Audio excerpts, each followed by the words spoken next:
سلام تماشابینان گرامی، خلاصه خبرهای مهم 19 مارت تاجیکستان و منطقه را از پایگاه خبری بامداد برایتان پیشکش میکنیم.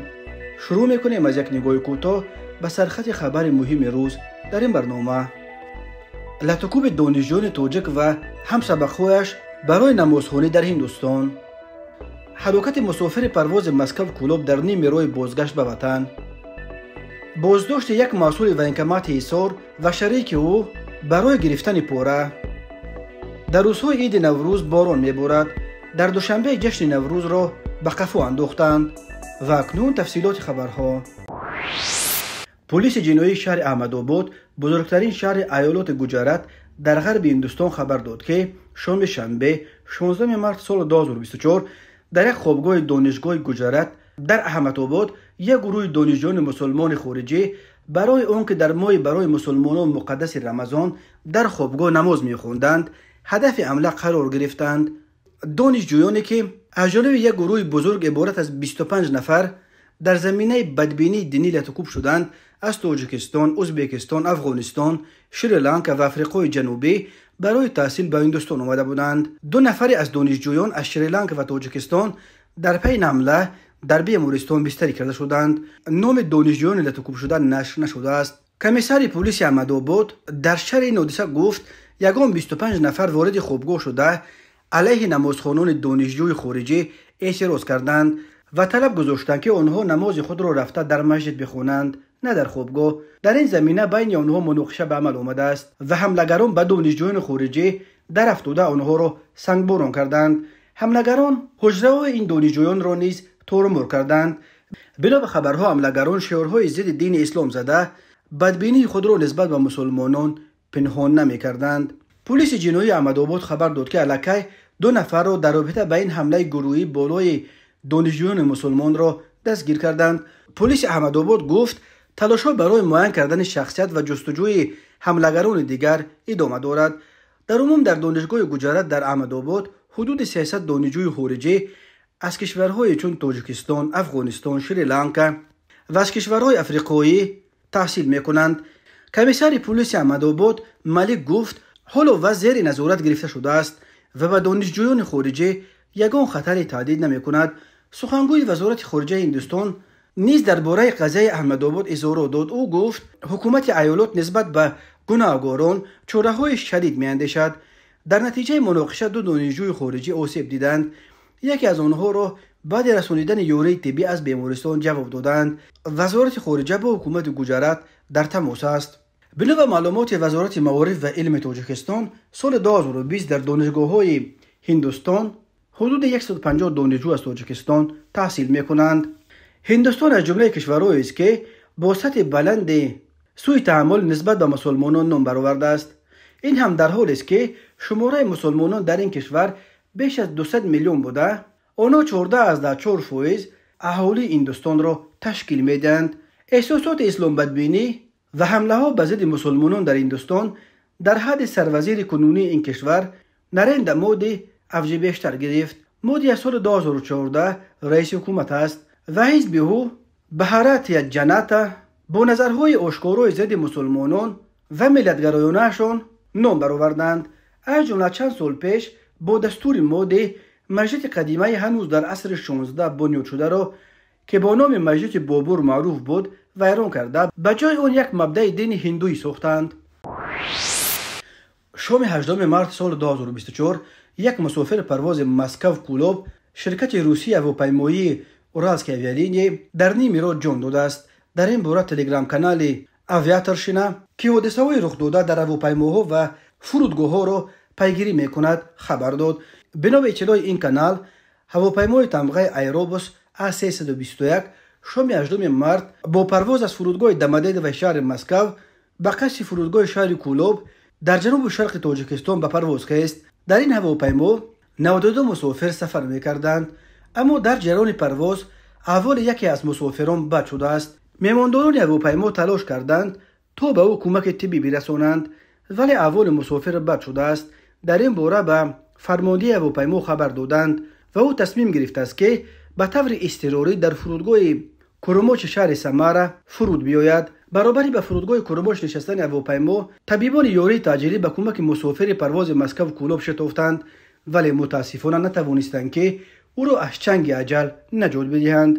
هواپیما بعد 2 ساعت با مسافران باقی مانده‌اش از سمر به کولوب پرواز کرده است.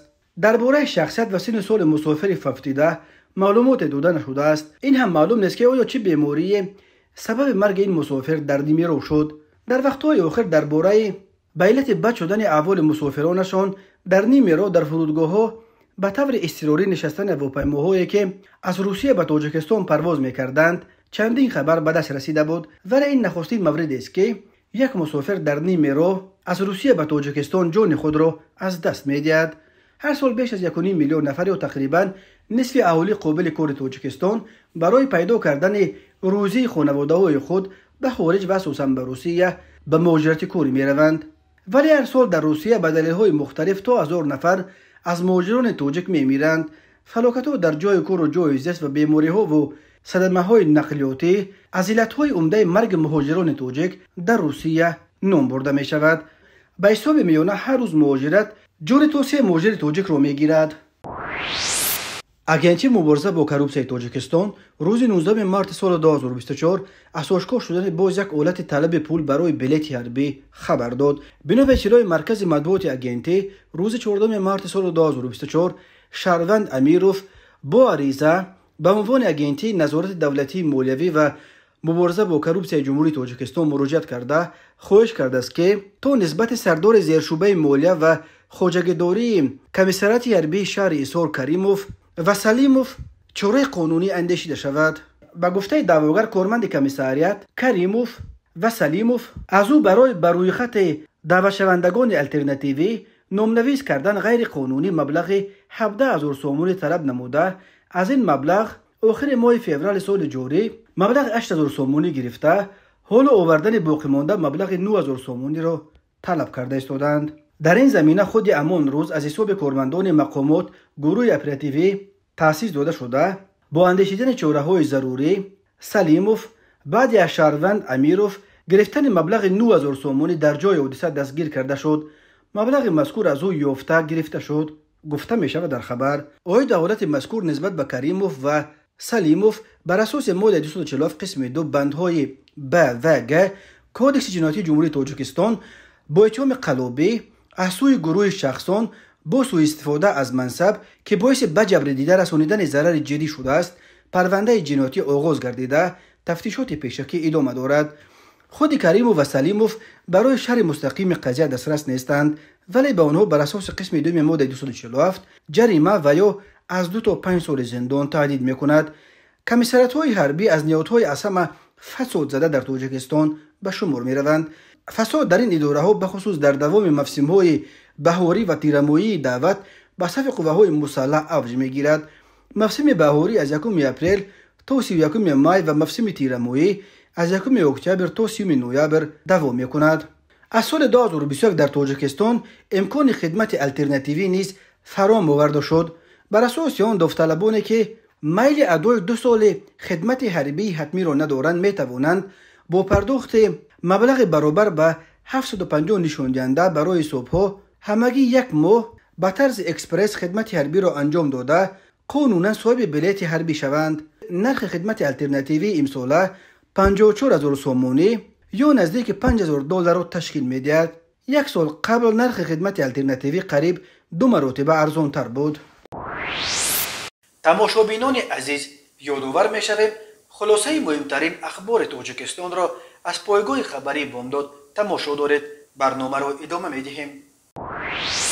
کمیته دین تنظیم عنعنه و جشن و مراسم تاجیکستان روز 8 مارت سال 2024 خبر داد که در موافقه با خدمات ضد انحصاری حکومت تاجیکستان ارزش خدمت رسانی ها برای موسم حج سال روان 57,000 سومونی معین کرده شد. امسال نرخ راحت حج اساسی نظر به سال گذشته که نرخ سفر حج 59,000 سومونی مقرر شده بود 2,000 سومونی یا تقریباً $180 ارزانتر شده است. کمیته دین در اطلاعش گفت مبلغ مذکور برای خرید بلیط هواپیما، اجاره مهمانخانه در شهرهای مکه و مدینه، تامین 3 وقت خوراک در دوام سفر، خدمت رسانی های رابلدان، تأمین شرایط اقامت در مینا، عرفات و مزدلفه، پرداخت مبلغ قربانی، تأمین نقلیات برای انتقال حاجیان در مسیر جده، مکه، مینا، عرفات، مزدلفه، مینا، مکه، مدینه، تشکیل نقطه‌های طبی در مکه و مدینه و تأمین آنها با مواد دورواری، سغرته،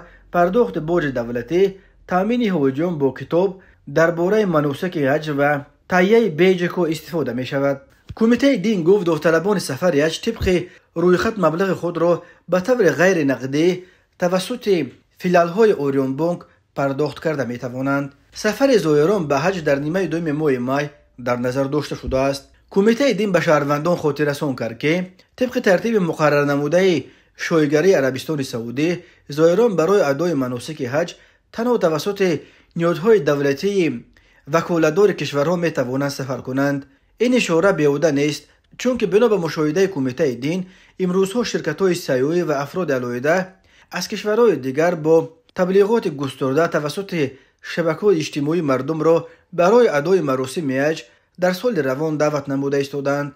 هموطنان ما باید دانند که هیچ شخص و هیچ شرکت سیاحی صلاحیت و امکانیت سفر برنمایی و تأمین شرایط بود و باش حج رفتگان را ندارد.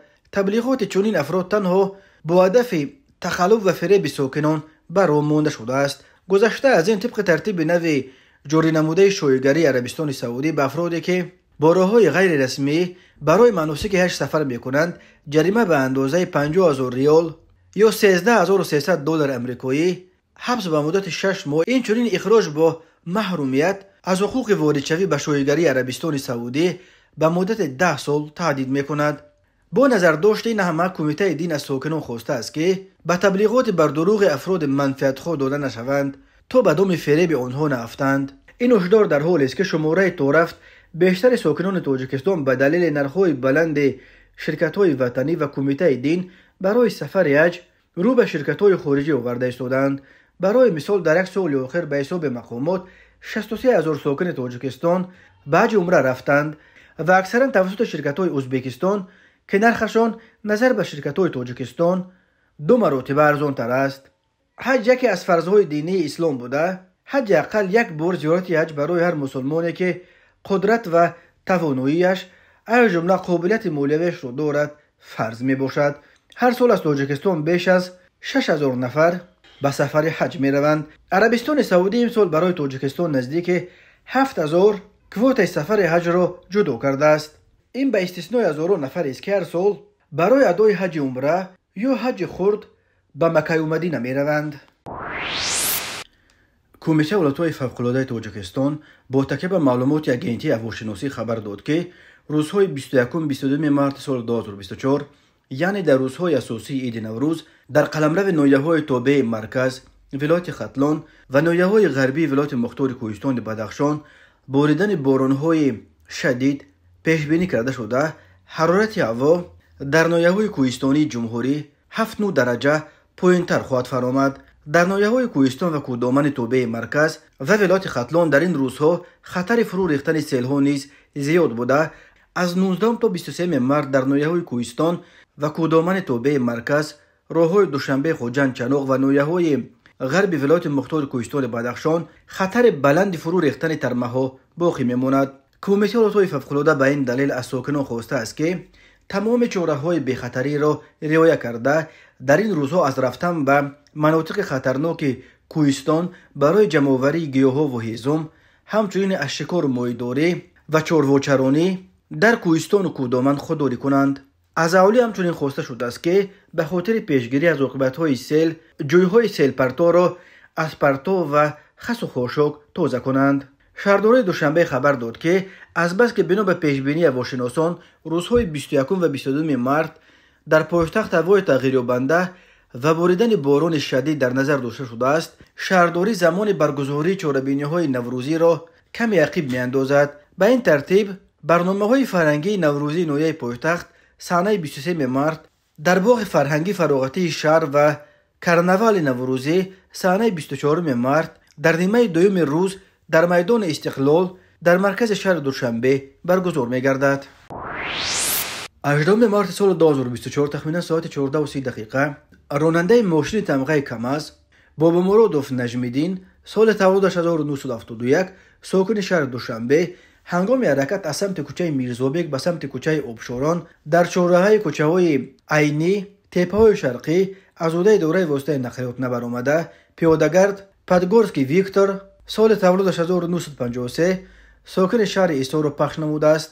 дар натиҷа Подгорский Виктор ҷароҳати вазнини ҷисмонӣ бардошта дар ҷои ҳодиса ба ҳалокат расидааст.